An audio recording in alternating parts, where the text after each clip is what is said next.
Voy a mostrarles dos edificios, los dos situados en Buenos Aires, donde el punto de partida para abordar esta voluntad de hacer coincidir distintos programas en un único edificio no tiene que ver tanto con especificar esos usos y articularlos dentro de un edificio, sino con creer que una cierta homogeneidad espacial puede ser capaz de propiciar una diversidad de usos. Claro, ver el problema de esta forma implica quizás tratar de simplificar los espacios que creamos, tratar de borrar cualquier inercia o dato que implique alguna relación directa con algún tipo de uso. Implica pensar que lo que estamos construyendo son espacios abiertos a distintas apropiaciones, con lo cual verlo ya como metros cúbicos de aire abiertos a distintas apropiaciones nos permite reformular las secciones de otra forma. La planta anterior y este corte que les presento podrían resultar excesivamente simples desde otro punto de vista. Es un edificio situado al norte de la ciudad de Buenos Aires, donde esta mixtura de vivienda y espacio terciario se da casi naturalmente, con lo cual pensar que podíamos proponer este tipo de espacios que tienen una altura mayor a la normal, donde hay una cierta ambigüedad en los usos que hasta el momento son desconocidos, para nosotros quiere decir que podemos proponer espacios que igualmente sean específicos. Ya es una fotografía de estos espacios habitados, en este caso es nuestro estudio, donde en realidad lo que se está ofreciendo, como les comentaba antes, son unos metros cúbicos de aire que están modificados por ese cerramiento, que no habla ya de un tipo de programa. O sea, la imagen de estos edificios de los cuales desconocemos su futuro uso no es entonces la de unos balcones o la de un muro cortina, sino la de justamente intentar construirse con eso mismo que se ofrece, aire modificado técnicamente. Buenos Aires es una ciudad muy plana, con lo cual pensar que los edificios pueden ser el accidente geográfico, casi el único que tenemos al cual podemos subirnos y reconocernos y ver la ciudad, es una oportunidad que con los sistemas técnicos que hoy contamos es muy simple de resolver.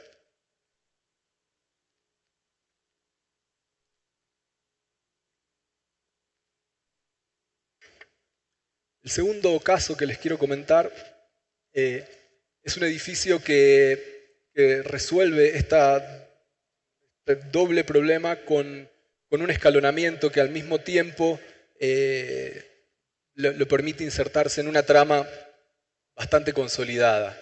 El bloque inferior tiene unas 6 unidades que pueden ser usadas tanto como vivienda u oficinas. De hecho, el uso actual de este edificio reparte casi simétricamente este tipo de usos, pero en cambio el remate que exige la normativa y que también invita a ensayar los edificios vecinos propone algo que tiene bastante que ver con el lema de esta bienal, que serían 2 casas urbanas.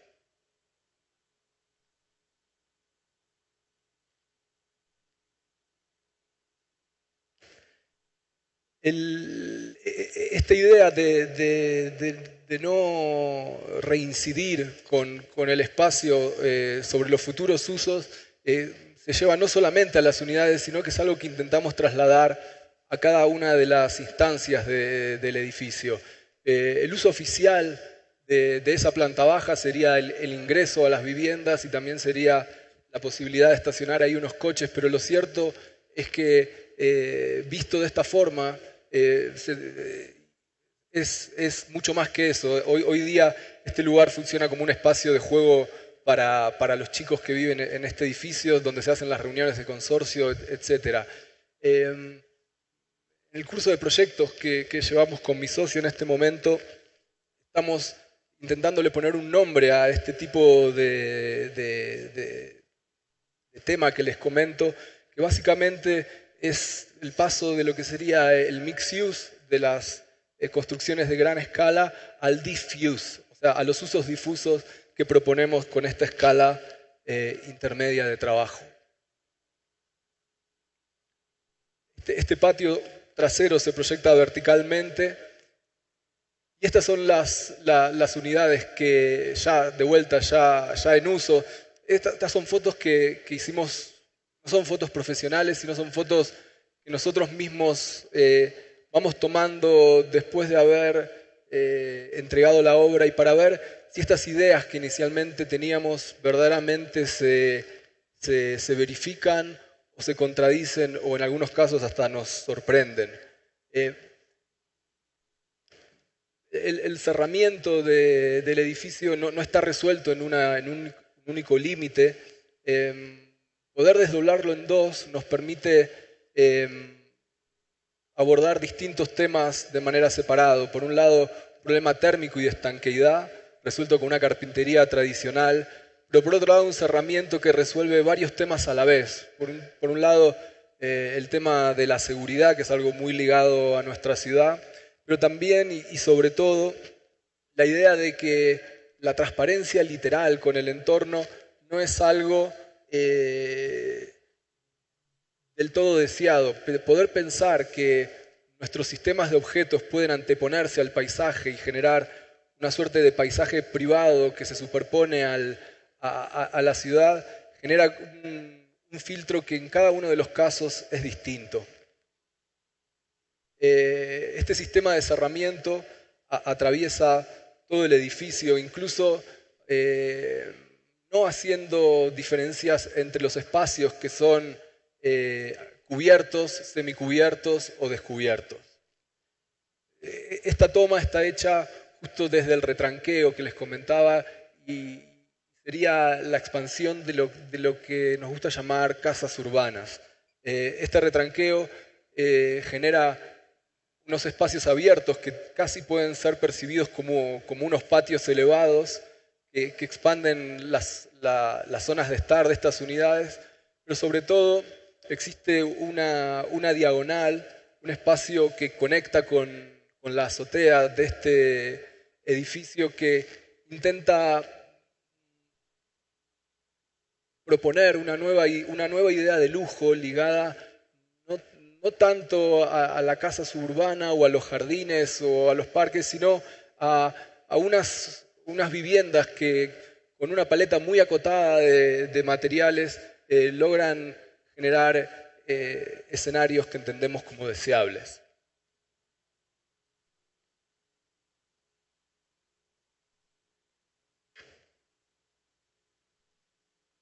El siguiente proyecto es una casa. La describimos como un pabellón en realidad que es capaz de seleccionar y reaccionar al mismo tiempo sobre algunos factores de su propio entorno. Es una casa que se construye en un terreno donde ya existe una casa. Esta casa, por lo tanto, ocupa el único lugar vacante, que es hacia el frente, y encuentra en el terreno vecino, el que ustedes encuentran hacia su izquierda, un jardín enorme que está dado por el retranqueo de esta construcción. Hacia la derecha, en cambio, hay un edificio industrial, unas oficinas y un galpón que dejan una medianera de unos 10 metros de alto, con lo cual la casa elige recostarse sobre esa medianera y en lugar de establecer una relación directa con la calle, elige este otro paisaje como casi significando una situación de esquina donde no existe, a mitad de cuadra. El ingreso a la vivienda es de esta forma, se entra por un patio patio que sirve tiene una zona semicubierta para estacionar unos coches y tiene una circulación que sirve para entrar tanto a una vivienda como para la otra. Esta vivienda, si bien toma la altura total de la medianera vecina, encuentra también un dato que refleja en su articulación, que es la altura de la cornisa que tiene la vivienda existente.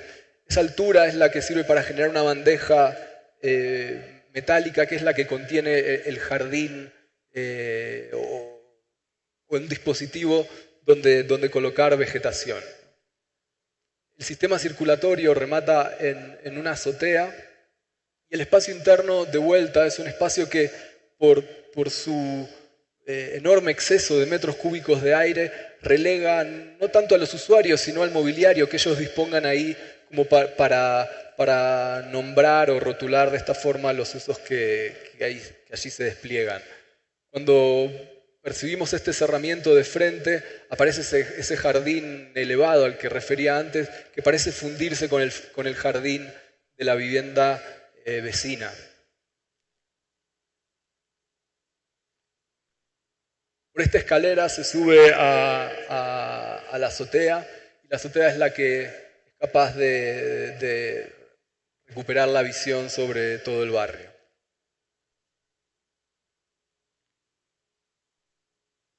Bien, hasta hace no mucho tiempo solíamos asociar los trabajos de reciclaje o de ampliación solamente a aquellos edificios que tenían cierta relevancia cultural.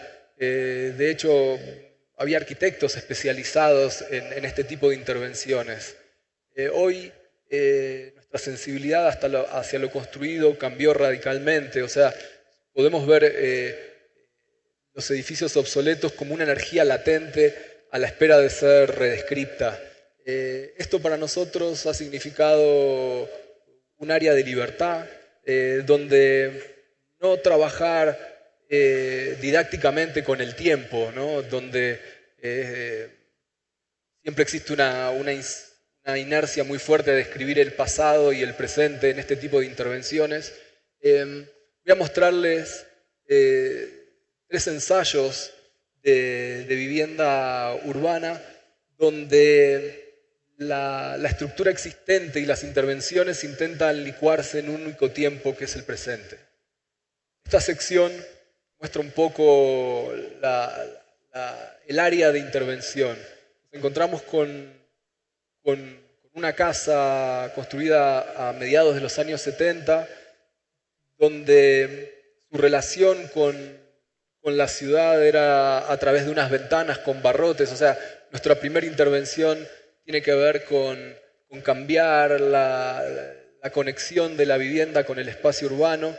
La segunda parte de nuestro trabajo estuvo hecho en el subsuelo de esta vivienda, que originalmente daba lugar a una cantidad enorme de espacios ligados a un personal doméstico que hoy ya no existe ni es del todo necesario, que es transformado en una especie de área de usos múltiples que complementa un poco las áreas de ocio ligadas al jardín.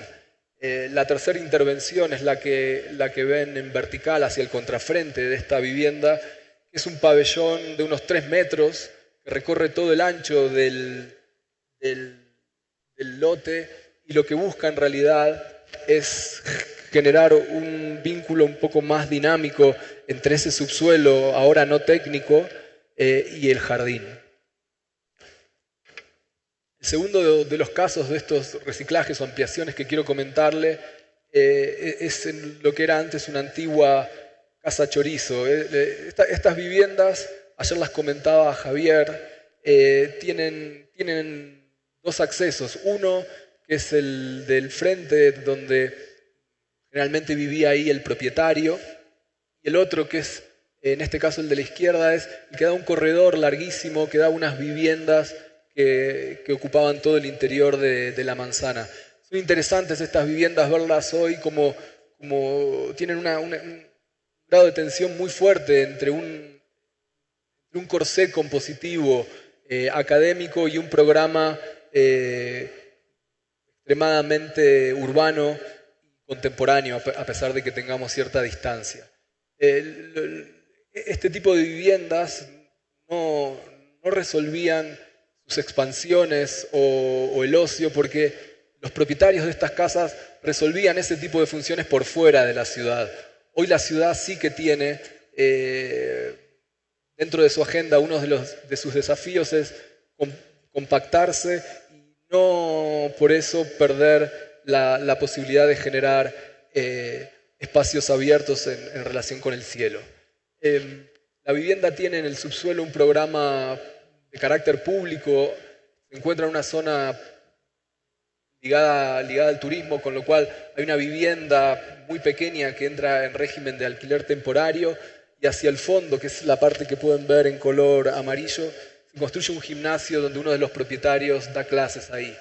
Ese gimnasio es el que nos permite construir una plataforma, que es la que finalmente establece una conexión entre un sistema circulatorio exterior que pone en relación 3 terrazas.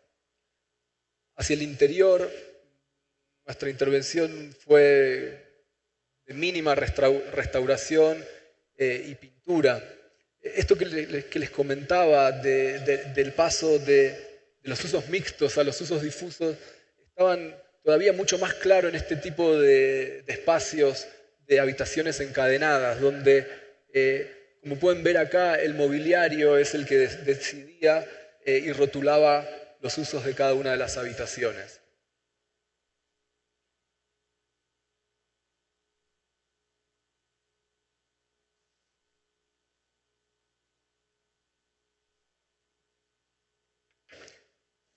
Y acá se puede ver un poco hacia afuera. Estas son las terrazas que les comentaba y el sistema circulatorio. Lo que ven en esta imagen es el entrepiso que construimos con la entrada de luz del gimnasio nuevo y el ascenso y el remate en un nuevo pabellón construido con paneles ligeros que dan lugar a usos no contenidos anteriormente. Bien.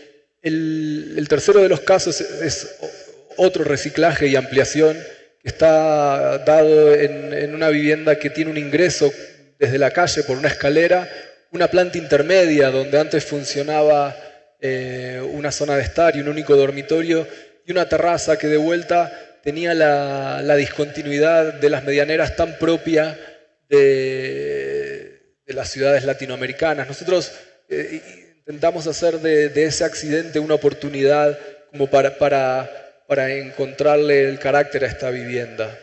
Entendimos que esa irregularidad era la excusa perfecta para establecer una relación con una estructura que sirviera como dispositivo de sombra y que esto nos permita invertir los usos iniciales de la vivienda. El ingreso es por esta escalera, el área intermedia es la de los dormitorios, y por último, el remate, donde había un estudio, empieza a existir una cocina y un pabellón que puede ser completamente vidriado justamente por tener este dispositivo de sombra que le permite abrirse completamente hacia el paisaje de la ciudad. Un lugar lateral que no podríamos describir como un exterior del todo, y que completa otra terraza por encima de esa cubierta que filtra la percepción de la ciudad que ya conocemos y genera un clima que de vuelta es distinto al que existe por fuera de este dispositivo. Lo que era un tanque de agua en desuso de esta construcción se transforma en una piscina aérea que permite ver la ciudad y lo que teníamos de una manera nueva. Esta idea de encontrar en los accidentes o en la irregularidad un estímulo para generar sistemas de proyecto que permitan involucrar más actores que los habituales, yo creo que fue clave para desarrollar este proyecto que les quiero comentar. Se trata de un espacio público que es el remate de un área de torres, el primer área de torres de oficinas que existió en Buenos Aires. Es un área que conecta el centro compacto tradicional con el puerto de pasajeros y Puerto Madero, que es un área reciclada de Buenos Aires. El proyecto tenía una condición bastante curiosa, que era que un terreno triangular, como difícil, como comentaba Andrés Cánovas hace un rato, pero también tenía una torre que ya estaba no solamente asignada, sino en un proceso muy adelantado de elaboración de proyecto de ejecución, con lo cual este concurso en realidad invitaba a ensayar estrategias para poner en relación todos estos sistemas que en realidad además tenían que poner o incluir las circulaciones de los edificios vecinos y poder ser atravesado por la propia ciudad. Lo interesante de este sistema de trabajo que propusimos, donde casi todos los problemas se descomponían en un sistema de triángulos que podían deformarse, elevarse o ampliarse, es lo que nos permitió que el proyecto no sea solamente la traslación técnica de unas ideas o conceptos hechos por nosotros, sino que permitió establecer un sistema de diálogo en el cual una mesa enorme de asesores técnicos podía opinar, mejorar o adaptar este proyecto a las necesidades que iban surgiendo mientras que se avanzaba. El proyecto necesitaba además establecer una cantidad de áreas verdes para cumplir con certificaciones LEED, pero también debía resolver la excentricidad del terreno respecto al acceso de una torre completamente axial.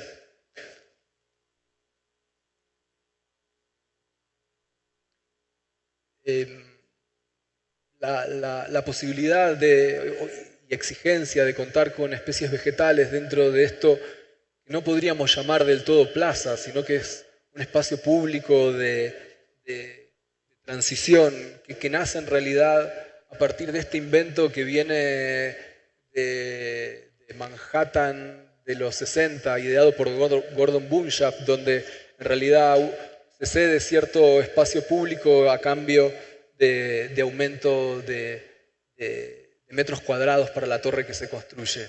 Este sistema también podía ser extrudado en vertical y generar ciertos valles que podían controlar un poco el pulso de una ciudad que justo en este lugar es bastante elevado. Acá se puede ver cómo no solo hay un programa, unos accesos y unas circulaciones, sino también la voluntad de poner en relación la geometría de una torre con la plaza que tiene a sus pies.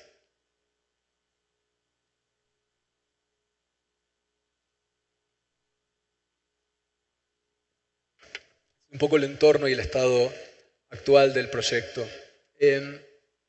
Nos gusta entender el proyecto de esta manera, o sea, no solamente a través de los dibujos o esquemas, sino con las estrategias que los hacen posible.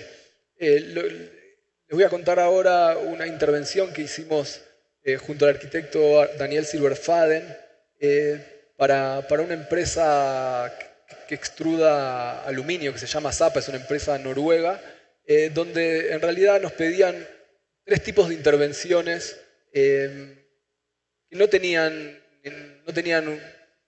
necesariamente una finalidad de acabar en un edificio. Por un lado, nos pedían resolver los accesos para su nave industrial, nos pedían mejorar la parquización para poder generar un área de descanso ligada al comedor de empleados, y nos pedían que modifiquemos unas oficinas que ya tenían ahí adentro. Nosotros les propusimos que todo esto podía estar simplificado en un único edificio, con lo cual esta primera decisión que implica una redescripción de los temas y a partir de ahí una organización espacial es lo que nos permite creer que el ámbito del proyecto es un poco más ancho de lo que solíamos conocer. El control de acceso se genera por esa concavidad que genera el pabellón, con lo cual hacia un lado se entra a la nave y hacia el otro se entra a esas oficinas que nos pedían, que se organizan en 2 niveles y en cuya cubierta aparece un jardín que coincide con el nivel del comedor para empleados. Entonces, de esta forma, sintetizamos estos 3 requerimientos en un único edificio, que si bien tiene una materialidad y un tono distinto a lo que se encuentra en el parque industrial, es capaz de establecer continuidades de altura y de sensibilidad constructiva. Se ingresa por esta escalera, estos son los espacios de trabajo. Y esta es la expansión del comedor para empleados que genera como un vínculo casi literal con el parque industrial. Bien, para terminar voy a comentarles 2 proyectos. El primero de ellos es una casa construida en lo que fue antiguamente una finca muy grande y que se subdivide para generar distintos lotes. Nos gusta pensar esta casa como la inercia natural de ese ejercicio, como la subdivisión de ese mismo lote. O sea, podemos pensar que esta casa es un límite que divide el terreno otra vez en más fragmentos. En este caso son 5 patios, pero que este límite tiene un ancho que es constante y es de 4 metros, donde en él se distribuyen los usos de la vivienda.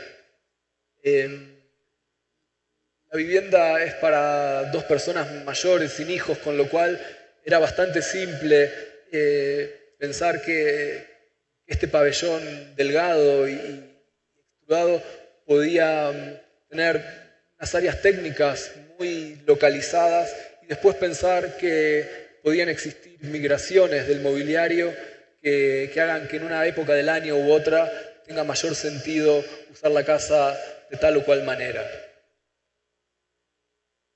La vivienda se construye con 3 detalles, 3 detalles que incluyen también la generación de estos 5 jardines que les comentaba. Estos jardines no solamente son un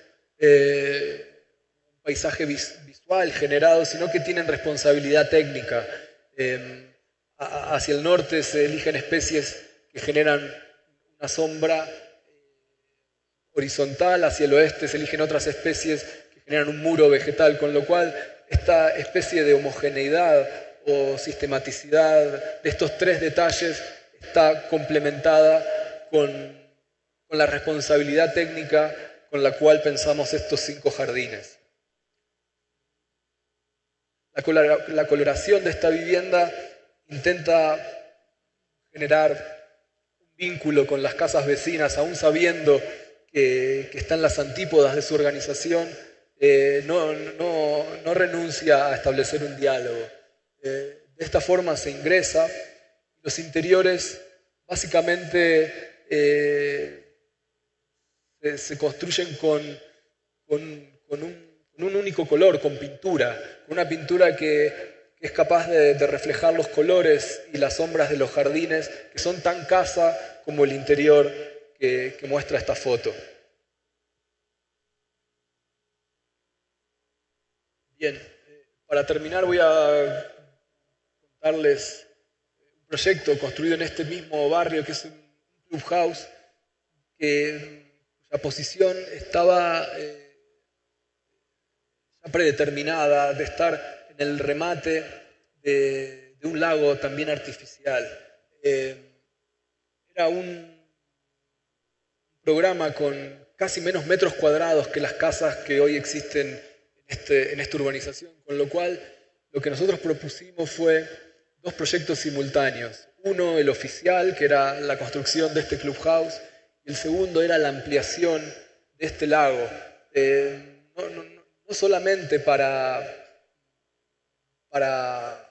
generar una situación distinta, sino para entender que esta pieza podía llegar a formar parte del sistema de las especies vegetales que fueron plantadas en este lugar.